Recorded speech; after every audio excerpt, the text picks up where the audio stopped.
એક તરફ રાજ્યમાં ખેડૂતોની મહા ટ્રેક્ટર રેલી અને બીજી તરફ સરકાર અને પોલીસ પર દમનના આરોપ.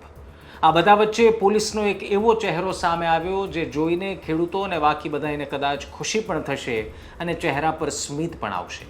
હું એટલા માટે આ કહી રહ્યો છું કારણ કે અમદાવાદમાંથી નીકળતી પસાર થઈને ગાંધીનગર પહોંચતી ખેડૂતોની ટ્રેક્ટર રેલી વચ્ચે કેટલાક પોલીસ કર્મચારીઓ ખાખી વર્દીમાં ખેડૂતોને ટ્રેક્ટરમાં ગાડીઓમાં છાશ અને પાણીનું વિતરણ કરતા જોવા મળ્યા. આ દ્રશ્યો જ્યારે સોશિયલ મીડિયામાં ચડ્યા ત્યારે લોકોને એ પણ થયું કે પોલીસ ત્યાં શું કરી રહી છે. પરંતુ આપને જાણકારી આપું કે આ જે ટીમ કામ કરી રહી છે એ સોલા પોલીસ સ્ટેશનની ટીમ છે અને આ દ્રશ્યમાં સોલા પોલીસ સ્ટેશનના પોલીસ ઇન્સ્પેક્ટર કે.એન. ભૂકણ સાહેબ પણ દેખાઈ રહ્યા છે.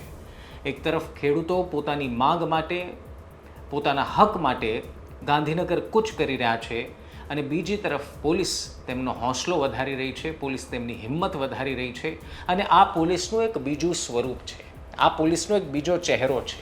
હું બીજો ચહેરો એટલા માટે કહું છું કારણ કે આદેશના પાલનના ભાગરૂપે આ જ પોલીસ વિભાગના કેટલાક કર્મચારીઓ કોંઢગામ હોય કે બાકી ખેડૂતોને પડતી સમસ્યાના જે સ્થળ હોય ત્યાં પોલીસની હાજરી અને પોલીસની સુરક્ષા જડબે સલાખ હતી ને એની સામે ખેડૂતોએ બાત પીડી હતી. મોરબીના દ્રશ્યો તમને યાદ હશે કે જ્યાં ખેડૂતો અને પોલીસ કર્મચારીઓ વચ્ચે થોડી ઝપાઝપી પણ થઈ કારણ કે એક તરફ પોલીસ વિભાગના કર્મચારીઓ હતા જે ઓર્ડરનું પાલન કરી રહ્યા હતા અને બીજી તરફ ખેડૂતો હતા કે જે પોતાની હકની લડાઈ લડી રહ્યા હતા. અને હંમેશા હકની લડાઈમાં પોલીસ ઉપર આંગળી ચીંધાય છે. પોલીસે ખેડૂતોના હિતની વાત કરવાને બદલે, સામાન્ય જનતાની વાત કરવાના બદલે ખેડૂતોની સામે થયા છે. પરંતુ આ એ જ પોલીસ છે, સોલા પોલીસ સ્ટેશનના પોલીસ કર્મચારીઓ કે જે અત્યારના ખેડૂતોને ઠારી રહ્યા છે, એનો રોષ ઠારી રહ્યા છે, એનો આંતરડી ઠારી રહ્યા છે કારણ કે અમદાવાદમાં 40 ડિગ્રીથી વધારેનું તાપમાન છે અને આ ધોમધકતા તાપમાં પોતાની માંગ સંતોષાય, પોતાની માંગ સરકાર સાંભળે, એનો સ્વીકાર કરે એની માટે 1000થી વધારે ટ્રેક્ટર સાથે અને 1000થી વધારે ગાડીઓ સાથે ખેડૂતો ગાંધીનગર તરફ નીકળ્યા છે.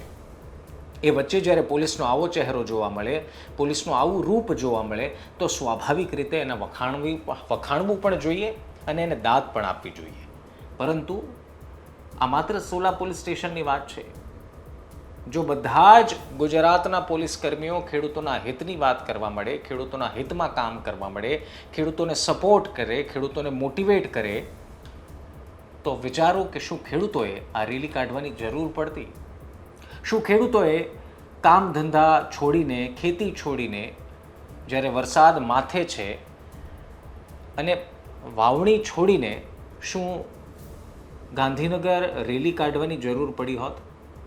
પરંતુ ખેર, અપેક્ષા રાખીએ કે સોલા પોલીસ સ્ટેશને જે કામ કર્યું છે કહેવા માટે તો એક નાનકડું એવું કામ છે.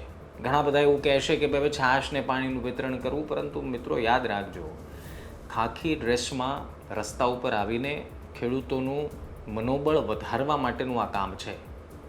કદાચ આ એક ઘટનાથી પોલીસનો જે ચહેરો છે અથવા તો જે દાગ લાગ્યો છે જે તે વિસ્તારોમાં એ ભૂંસાઈ નથી જવાનો, પરંતુ એક સકારાત્મક સંદેશ તો જરૂર જશે કે આપણે ખેડૂતોને આવી રીતે પણ મદદ કરી શકીએ છીએ. કહેવા માટે ભલે આ ઘટના નાની છે, પરંતુ જો વિસ્તારથી એના ઉપર વિચાર કરીએ તો ખબર પડે કે હકીકતમાં આ અભિનંદનને પાત્ર ઘટના છે. હું ધન્યવાદ આપું છું એ સોલા પોલીસ સ્ટેશનના એ કર્મચારીઓને, એમના પોલીસ ઇન્સ્પેક્ટર કે.એન. ભૂકણ સાહેબને પણ કે જેમણે આવું ઇનિશિયેટ લીધું. કદાચ જો બાકી પોલીસ કર્મચારીઓ, બાકી પોલીસ સ્ટેશનના લોકો આવું ઇનિશિયેટ લે અને કદાચ લીધું પણ હશે, કદાચ અમારા સુધી દ્રશ્ય ન પણ પહોંચ્યા હોય તો એ ખેડૂતો માટે હિતની વાત છે.